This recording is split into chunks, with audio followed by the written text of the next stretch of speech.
ایک تھا ڈائریا جس میں آپ کو بہت زیادہ موشن آ رہے ہیں اور رک نہیں رہے ہیں، اب ہے کانسٹیپیشن جس کو قبض بلاتے ہیں، جس میں آپ کو بالکل موشن نہیں آ رہا، لائک 2-3 دن سے آپ ٹوائلٹ ہی نہیں جا رہے ہو۔ Constipation is the opposite of diarrhoea, یہ اس کا بالکل الٹ ہے، یعنی ڈائریا کا الٹ ہے کانسٹیپیشن، یا تو بہت زیادہ موشن یا پھر بالکل بھی نہیں۔ The faeces become hard and difficult to pass out of the anus, اور ایسا کیوں ہوتا ہے؟ کیونکہ آپ کا ریکٹم جو ہے وہ ایکسٹرا پانی ایبزارب کر لیتا ہے اور آپ کے فیسز اتنے ہارڈ ہو جاتے ہیں کہ وہ سلائڈ آن نہیں ہو سکتے، پاس آن نہیں ہو سکتے فرام یور اینس، اور آپ واش روم میں ان کو فلش آؤٹ نہیں کر سکتے اور آپ کو بہت پین ہوتا ہے۔ Seriously serious constipation can cause haemorrhoids, haemorrhoids also called piles, یہ بڑی خطرناک بیماری ہے، اس کو بواسیر کہتے ہیں، اور یہ آپ کو ہو جائے گی کہ آپ مسلسل کانسٹیپیشن کا شکار ہیں، ٹھیک ہے، اور اگر آپ اس کا کوئی علاج نہیں کر رہے یا زیادہ پانی نہیں پی رہے تو آپ کے لیے بہت پریشانی بنے گی۔ اس میں ہوتا کیا ہے کہ piles are swollen and inflamed veins around the lower rectum and anus, اب آپ کے ریکٹم نے اتنا پانی پی لیا کہ وہ سویل ہو گیا ہے، بہت زیادہ سویلنگ ہو گئی ہے وہاں پر، اور وہ اپنے اندر سے کوئی چیز باہر جانے ہی نہیں دے رہا، اور وہ راستہ تنگ ہو گیا، وہ پائپ تنگ ہو گیا جہاں سے آپ کا سارا گند آپ کے جسم سے باہر نکلنا ہے، ٹھیک ہے۔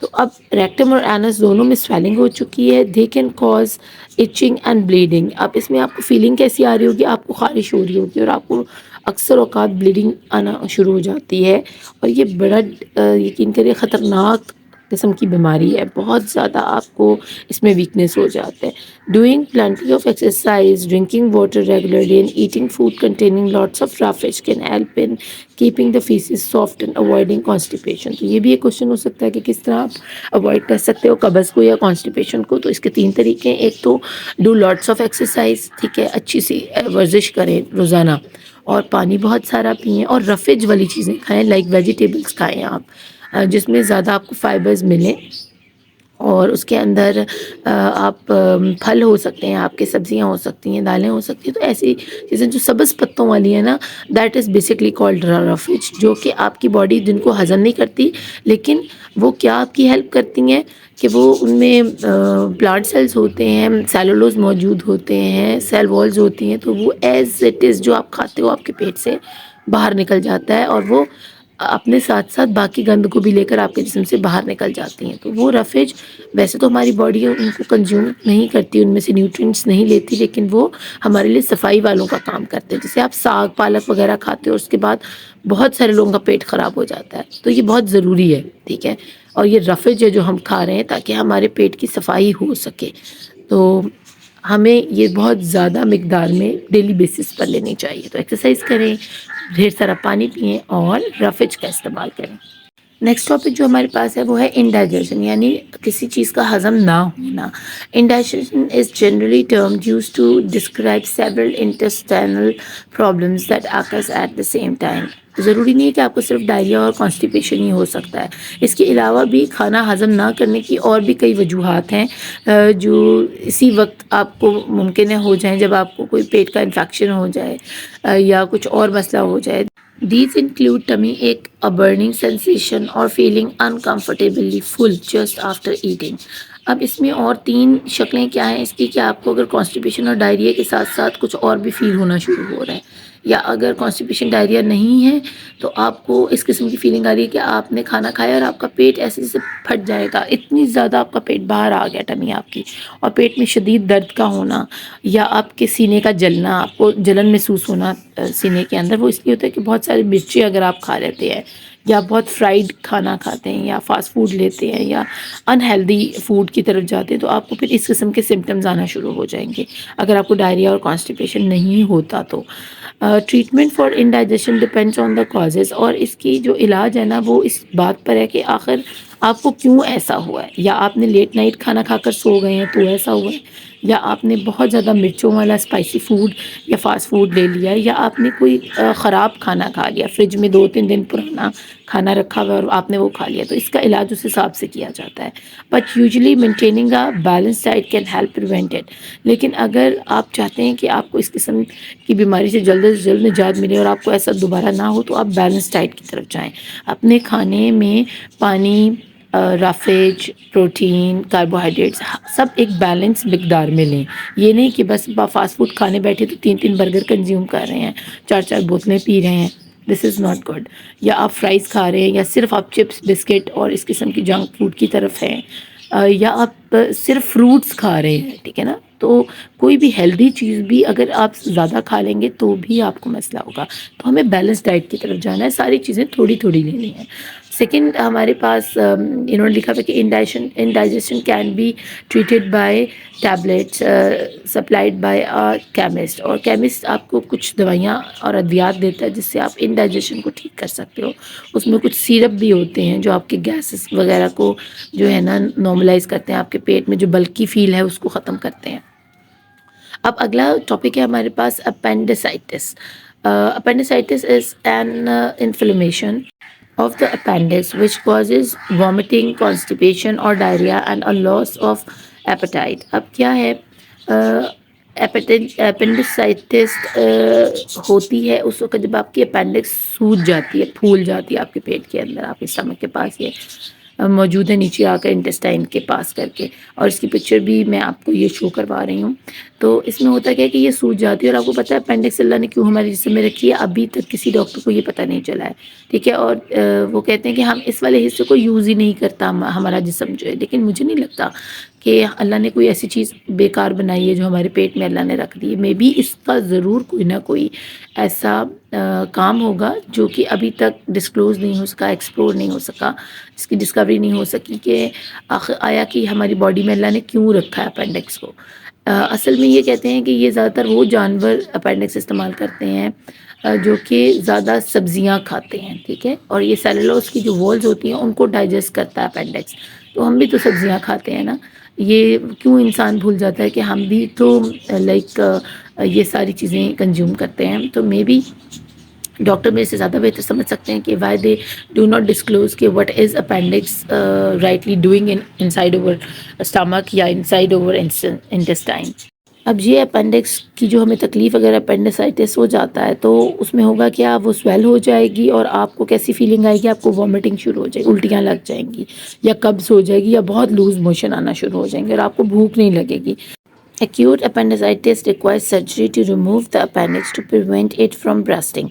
اب اس کو ڈاکٹر کیا کریں گے اگر آپ کو بہت پین ہے اور وہ بہت وامٹنگ ہو رہی ہے اور بہت ڈائریا یا کانسٹیپیشن ہے، تو وہ اپینڈکس کو ریموو کر دیں گے، سرجری کر کے آپریشن کریں گے اور اپینڈکس کو آپ کی باڈی سے باہر نکال دیں گے اس پارٹ کو، اور تاکہ وہ پھٹ نہ جائے آپ کے پیٹ کے اندر، کیونکہ اس کے اندر بہت زیادہ زہر موجود ہوتا ہے، اور اگر وہ پھٹ جاتی ہے تو پھر آپ کو گرین کلر کی الٹیاں یا موشن لگ جاتے ہیں کہ پوری باڈی میں زہر پھیل جاتا ہے. اب burst appendix is very serious because the content of the intestines are release into the abdominal cavity causing severe infection. ہوتے تو وہ زہر جو ہے نا گرین کلر کا جو بائل ٹائپ ہوتا ہے وہ اس کے اندر رکھا ہوا ہوتا ہے اللہ نے اپینڈکس کے اندر، اور وہ کٹھا ہی ایک دم جیسے کہ آپ نے باہر سے ایسڈ لائے اور باتھ روم دھونے کے لیے، اور وہ کٹھا ہی آپ نے ایک ٹائل کے اوپر پھینک دیا، تو آپ سمجھیں کہ اس ٹائل کا کیا حال ہوگا. صاف تو وہ ہوگی لیکن وہ ایکسٹرا صاف ہو کر اس کا اصل رنگ خراب ہو جائے گا. تو یہی حساب ہماری اپینڈکس کا، جب یہ پھٹے گی تو یہ ایبڈومینل کیوٹی کے اندر سارا اس کا جو ہے نا مٹیریل گر جائے گا، اور اس سے ہم بہت زیادہ انفیکشن کا ہم شکار ہو جائیں گے. ہمارا پیٹ میں بہت شدید انفیکشن ہوگا اور گرین کلر کی ہمیں الٹیاں آنا شروع ہو جائیں گی. تو پھر آخری حل یہی رہتا ہے کہ ہم اس کو پھٹنے سے پہلے ہی ڈاکٹرز آپ کو ٹائم دے دیتے ہیں کہ جی آپ کا آپریشن ہے اور آپ نے یہ کروا کے اس کو اپنے جسم سے باہر نکالنا ہے، ادروائز یہ پھٹ گئی تو آپ کی جان کو خطرہ ہو سکتا ہے. تو اللہ پاک سب کو محفوظ فرمائے. ویسے تو اتنی جلدی یہ ایکٹیو نہیں ہوتا یہ پارٹ ہمارا باڈی کا، لیکن وہ لوگ جو بہت زیادہ جنک فوڈ لیتے ہیں اور رفیج کم کھاتے ہیں اور ایکسرسائز نہیں کرتے ان میں یہ بیماری زیادہ ہے. ڈڈ یو نو میں ہم پڑھ لیتے ہیں کہ some people suffer from blotting, diarrhoea, excess gas and tummy ache when they drink milk from cows. They are lactose intolerant. Lactose is a form of sugar found in cow milk and other dairy products. اب کچھ لوگ ہیں جو بھی گائے کا دودھ پیتے ہیں یا بھینس کا دودھ پیتے ہیں تو ان کا پیٹ خراب ہو جاتا ہے. اصل میں گائے کے دودھ کے اندر لیکٹوز ہوتا ہے، اور جو آپ کی باڈی ہے نا، جن لوگوں کو دودھ یہ ہضم نہیں ہوتا ان کو لیکٹوز جو ہے انٹالرنٹ ان کی باڈی ہوتی ہے، وہ برداشت نہیں کرتی اس دودھ کو. کیونکہ اس میں بہت زیادہ گلوکوز کی مقدار ہوتی ہے اور وہ ہماری باڈی اپنی ڈائجسٹ نہیں کر پاتی پراپرلی، تو وہ اپنے فلش آؤٹ ہم کر دیتے ہیں، ہماری باڈی ہمارے زیادہ موشن کی شکل میں ہمیں ہمارے جسم سے باہر نکال دیتی ہے اس لیکٹلوز کو یا ایکسیسو گلوکوز کو. تو ہمیں کیا فیل ہوگا؟ یا وامٹنگ آ جائے گی، یا ڈائریا ہو جائے گا، یا ہمیں گیس ہو جائے گی پیٹ میں بہت زیادہ، یا اس کے علاوہ آپ کو بلکی فیلنگ آنے لگ جائے گی اور آپ کو لگے گا جیسے بلاٹنگ ہو رہی ہے آپ کو بہت زیادہ، آپ کا نا گیس کی وجہ سے پیٹ پھول جائے گا اور طبیعت خراب ہونا شروع ہو جائے گی. تو آپ گائے کا دودھ لیں، لیکن اس میں تھوڑا سا پانی مکس کر کے یا اس کو کسی اور شکل میں شیک وغیرہ کی شکل میں لیں، اس کو ہول جو ہے نا وہ کنزیوم نہ کریں. تو یہ تھا بچوں ہمارا ہیومن ڈائجسٹو کا کمپلیٹ چیپٹر. مجھے امید ہے کہ میں نے پوری کوشش کی آپ لوگوں کو سمجھانے کی اور آپ کو اچھے سے سمجھ آئی ہوگی. اپنا خوب خیال رکھیے گا. Thank you for watching. اللہ نگہبان.